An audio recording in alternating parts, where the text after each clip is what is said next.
Ajudan Prabowo Subianto Mayor Teddy Indrawijaya dikabarkan menerima kenaikan jabatan. Beredar pula video detik-detik Mayor Teddy mulai meninggalkan Prabowo Subianto dengan mata yang berkaca-kaca.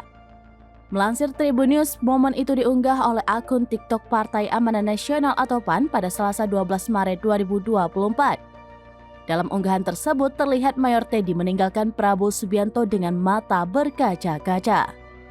Mayor Teddy tampak keluar dari sebuah rumah dengan membawa tas jinjing besar berwarna hitam. Sementara di belakangnya terlihat Prabowo mengawal dan melepas kepergian sang ajudan. Admin akun TikTok PAN mengatakan bahwa kepergian Mayor Teddy membawa kabar sedih sekaligus kabar bahagia. Pasalnya Mayor Teddy dimutasi menjadi Wakil Komandan Batalion Infanteri atau Wadanyoni para Rider 328 Dirgahayu.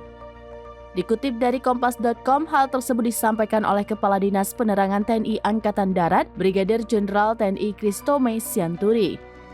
Rotasi itu tertuang dalam Keputusan Kepala Staf TNI Angkatan Darat atau Kasat tertanggal 26 Februari 2024. Download Tribun X sekarang, menghadirkan lokal menjadi Indonesia.